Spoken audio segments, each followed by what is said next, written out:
Hey there, I am Cami, creator of the blog Tidbits at tidbits-cami.com, and I am ready to show you our completed homeschool room reveal. This tiny room is a bustling space in our home where we learn, create, sew, gather, explore, work, and just truly enjoy life. So we have made good use of every corner, and I look forward to sharing all the design details with you.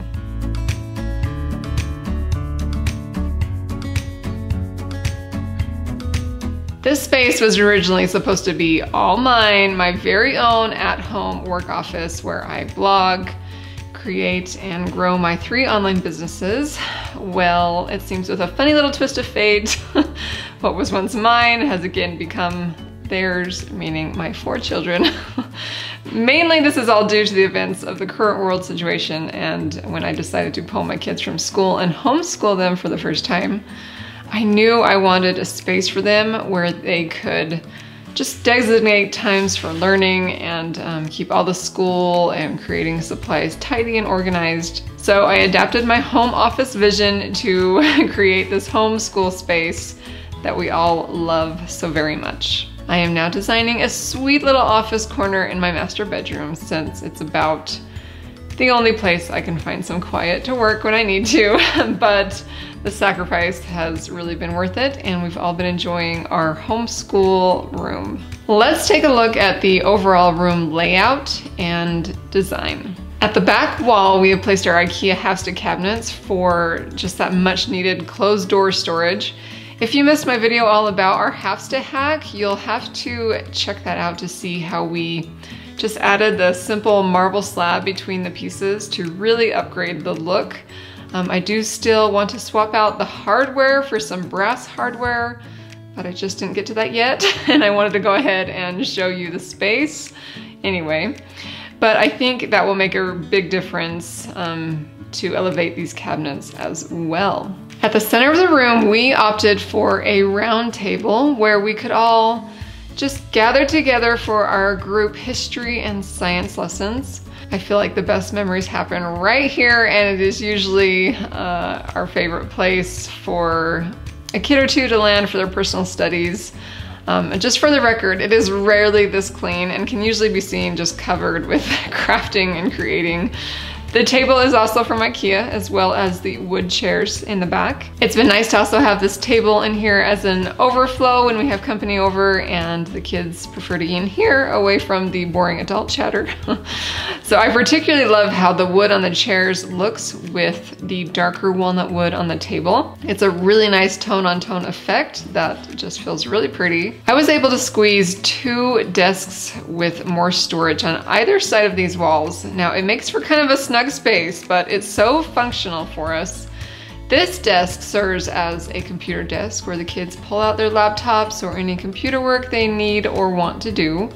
I keep a jar of pencils handy for the kids here at this desk and a cup of my favorite pens, the Tidbits pen, since we are just constantly grabbing for a writing utensil. The other desk is often used as a creative or study space, but I have designated it as the sewing desk where we will pull out the sewing machine as needed.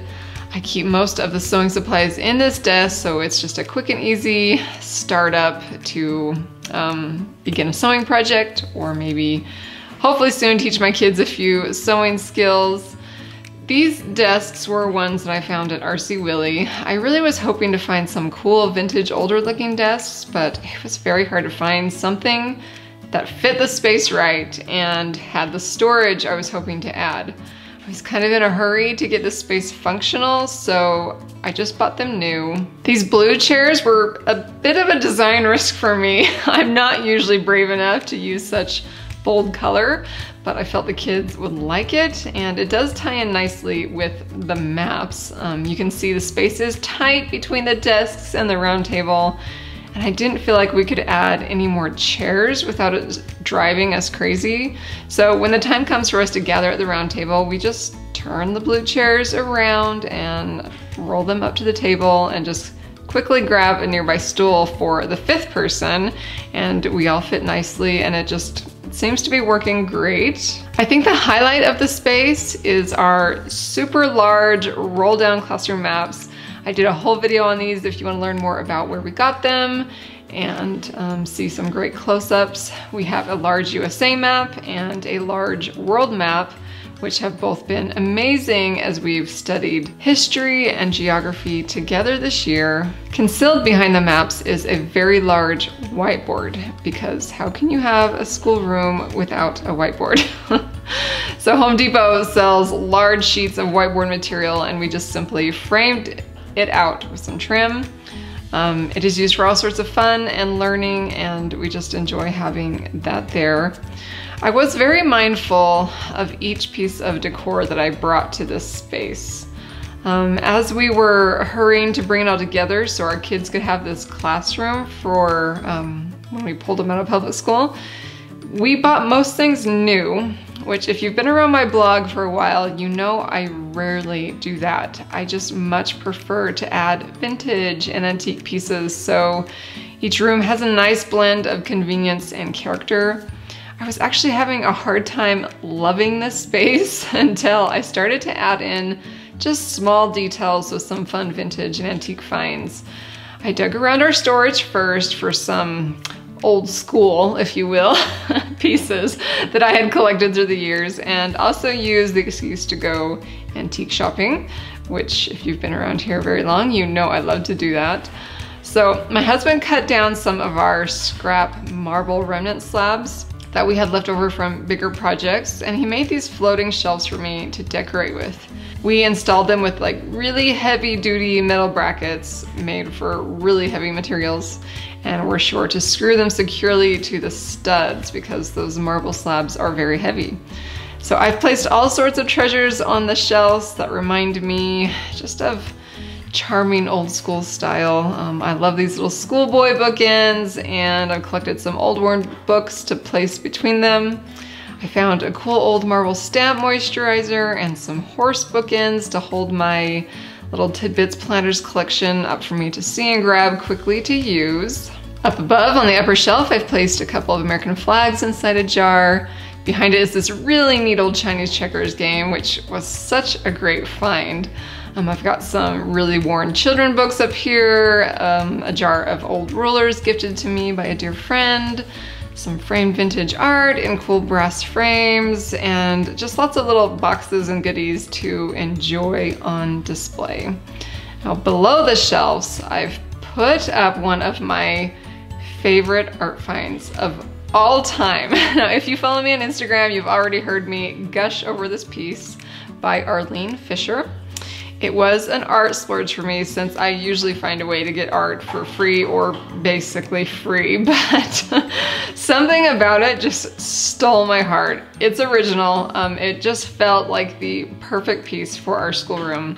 The colors are darling, but the scene is basically one which we all enjoy dreaming about. This community that she's painted is just so charming, with roads and animals and people out just enjoying the land.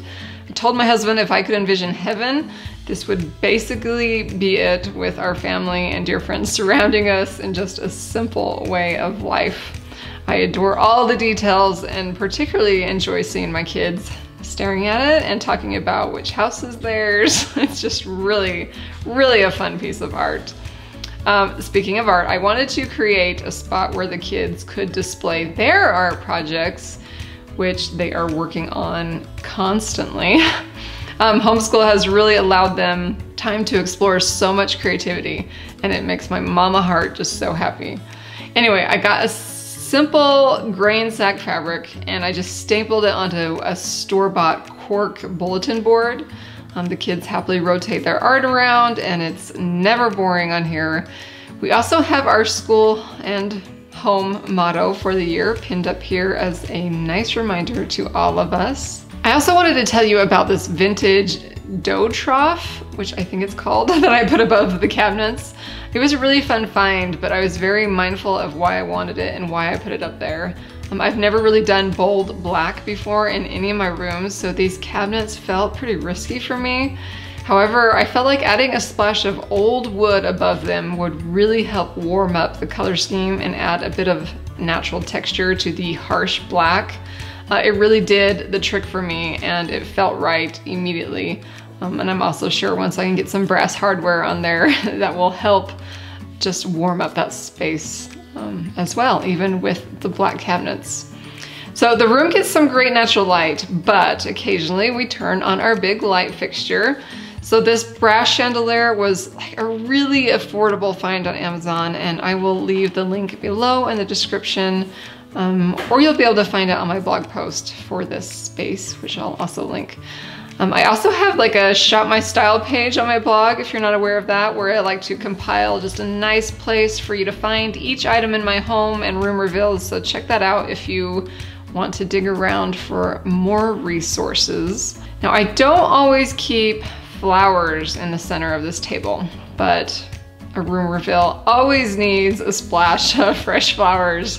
They feel so nice in here. I just might try to keep some clippings in here regularly, as it just kind of sets a soothing tone for learning and creating. If you look over here on the windowsill, we just keep handy our little sand timers at a quick grab, which I can't believe how much my kids use them. I also have a little pom-pom reward system here that I use to just get my kids to get up and get going in the morning with their chores and getting ready for the day, and to reward them if they finish their work. When their jar is full, they get to pick from a prize box that's full of little trinkets that I've collected. So go figure, this still works for the 14-year-old like magic. You just never grow too old for some things. All right, let's talk about the rug in here. So I wanted it to feel cozy, but I knew a rug, like a full-length rug, the whole length of the room, would kind of get in the way of these rolling chairs and would like curl up and get stuck. So I bought a 5x8 rug and turned it sideways to just go under the round table, leaving the rolling chairs hard floor space to roll easily, and it works perfectly. I bought this rug from Studio McGee when I fell in love with it at first sight. Well, that sums up the homeschool room. If you have any questions you would like me to answer, please just feel free to ask away in the comments below. I would absolutely love to hear what you think of the space, if it's inspired you with any ideas of your own. Perhaps you've also sacrificed a space for your kids too, and I would love to hear about that. Thank you just for taking the time to watch my video. However, if you know me, you know interior photography is really my jam, and you might enjoy heading to my blog post to see all the still captures of this space that I enjoyed taking and posting there. It might be a little different tidbits experience for you, but I hope you'll enjoy it. Now, for any of you that feel curious about how I work and homeschool for kids from home, I did a very detailed video on that as well that you can check out. I want to come back next time and take you through the insides of the drawers and cupboards in here and show you how I have organized all our school and creative supplies to just make this space super functional and tidy as best as I can. So I hope you'll subscribe and then come on back for more inspiration for do-it-yourself living. And again, thank you so much for watching.